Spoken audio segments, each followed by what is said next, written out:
தொடர்ந்து நம்மிடையே மூத்த பத்திரிகையாளர் திரு ஜென்ராம் இணைகிறார். அவரிடம் பேசலாம். வணக்கம் திரு ஜென்ராம். என்டிஏ கூட்டணிக்குள்ள யார் யாருக்கு எத்தனை தொகுதிகள் அப்படிங்கிறது இன்று மாலைக்குள்ள நமக்கு தெரிய வந்துடும். இதுல எப்படி அந்த வியூகத்தை அதிமுக வகுத்திருக்கும், அதாவது பிஜேபி கிட்ட ஒட்டுமொத்தமா அவங்களுக்கான அந்த தொகுதி பட்டியல் அப்படிங்கறத கொடுத்து அவங்க பிரித்து கொடுக்கிற மாதிரியான ஒப்படைப்பு இருக்குமா, அல்லது எப்படியான ஒரு கையெழுத்தாக இது பார்க்கப்படும்? பிஜேபியிடம் பேசி பிஜேபி அதிமுகவும் சேர்ந்து முடிவெடுத்ததை அவங்க பிரிச்சு கொடுக்கறாங்கன்னுதான் நான் புரிந்து கொள்கிறேன். பிஜேபி எல்லாருக்குமாகவும் சேர்த்து அதிமுகவிடம் பேசியது மொத்தமாக வாங்கி இருக்கிறார்கள், அதுதான் கொடுக்கறாங்கன்னு நினைக்கிறேன். ஆனா அந்த தேசிய ஜனநாயக கூட்டணியினுடைய தலைவர்கள் எல்லாரும் தமிழ்நாட்டுல அந்த கூட்டணிக்கு தலைமை தாங்குகின்ற அதிமுக அலுவலகத்துல வந்திருக்கிறதை பார்ப்பதே ஒரு தனி காட்சியாக இருக்குது. அது தொடர்ந்து அரசியல் விமர்சகர்களும் பத்திரிகையாளர்களும் எதிர்கட்சி திமுக உள்ளிட்ட திமுக கூட்டணியில் இருக்கக்கூடிய கட்சிகளும் தொடர்ந்து ஊடகங்கள்ல அல்லது அறிக்கைகள் மூலமாக வைத்து இந்த விமர்சனம் கொடுத்த அழுத்தம் இதற்கு ஒரு காரணமாக இருக்கும். ஐடிசியில இருந்து அந்த கூட்டணி முடிவு செய்யற இடம் ஐடிசி ஹோட்டல்ல இருந்து எம்ஜிஆர் மாளிகைக்கு மாறி இருக்கிறது. அதுவே ஒரு பெரிய மாற்றம் தான். ஆக தொடர்ந்து மூவ்மெண்ட் இருந்துகிட்டு இருந்ததுன்னா அவர்களை ஓரளவுக்கு நெருக்கி கொண்டு வர முடியும் வழக்கமான பாதைக்கு அப்படிங்கிறத இந்த காட்சி உணர்த்துது. அது தவிர அதிமுக ஆபீஸுக்கு பல காலமாக வராதவங்க எல்லாம் வந்திருக்கிறாங்கிறத நீங்க செய்திகள்ல திரும்ப சொல்றீங்க. அதுவும் ஒரு முக்கியமான விஷயம்தான். இந்த சந்திப்பு அவர்களுக்கு இடையில இருக்கக்கூடிய இடைவெளியை குறைக்கலாம்.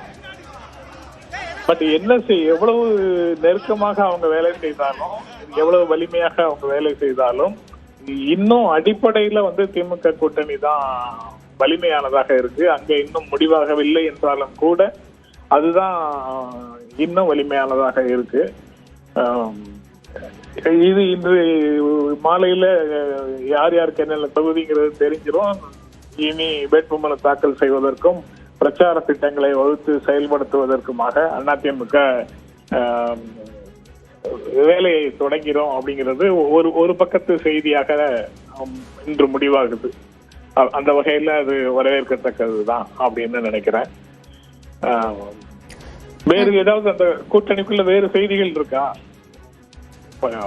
இல்ல, இன்னும் நம்பர்ஸ் அப்படிங்கறதுக்குள்ள எவ்வளவு தூரம் உறுதியா போறாங்க அப்படிங்கிற தகவல் நமக்கு இல்ல. எல்லாமே யூகத்தின் அடிப்படையில தான் இருக்கு. இறுதியான செய்தி அப்படிங்கிறது மாலையில தான் வரும். ஆனா இந்த எண்ணிக்கையை எப்படி அதிமுக வியூகமாக வகுத்திருக்கு அப்படிங்கிறது தான் நம்ம முன்னாடி இருக்கிற கேள்வி. அதாவது திரும்ப அது 2024 மக்களவை தேர்தலில் பாரதிய ஜனதா கட்சி பெற்ற வாக்குகளின் அடிப்படையில அவங்க பேச்சை தொடங்கி அதுல கொஞ்சம் குறைவான தொகுதிகளோட சாட்டிஸ்ஃபை ஆயிட்டாங்கிற மாதிரி தான் நான் உணர்கிறேன். அந்த அடிப்படையில அவங்க தொடர்ந்து அழுத்தம் கொடுத்து வாங்கிட்டு வந்ததாகத்தான் அப்படிதான் தெரியுது. அது அந்த அவங்களுடைய 18% வாக்குகள் அப்படிங்கிறத வச்சேதான் அவங்களுக்கும் சேர்த்தான நெகோசியேஷனுக்கான அதிகாரத்தை அவர்கள் கையில வச்சுக்கிறாங்க.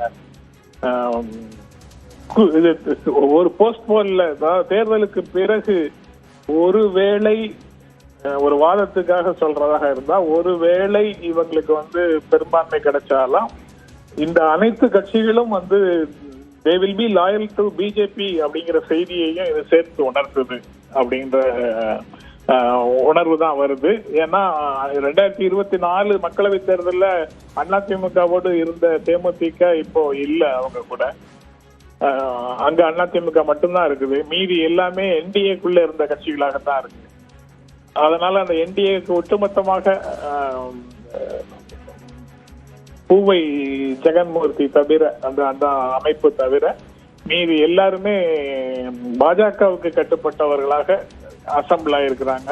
அதுல பலர் தாமரையில போட்டியிடக்கூடியவர்களாகவும் இருப்பாங்க அப்படிங்கிற மாதிரி தான் இதுவரைக்கும் தெரியக்கூடிய செய்திகள்ல உணர முடியுது. நன்றி திரு ஜென்ராம், இணைப்பிலிருந்து உங்களுடைய கருத்துக்களை முன்வைத்தமைக்காக. தொடர்ந்து நம்மிடையே பத்திரிகையாளர் விரைவில் இணைய இருக்கிறார். அதற்கு முன்பாக இது குறித்த காட்சிகளை பார்த்துக் கொண்டிருக்கிறோம். தற்போது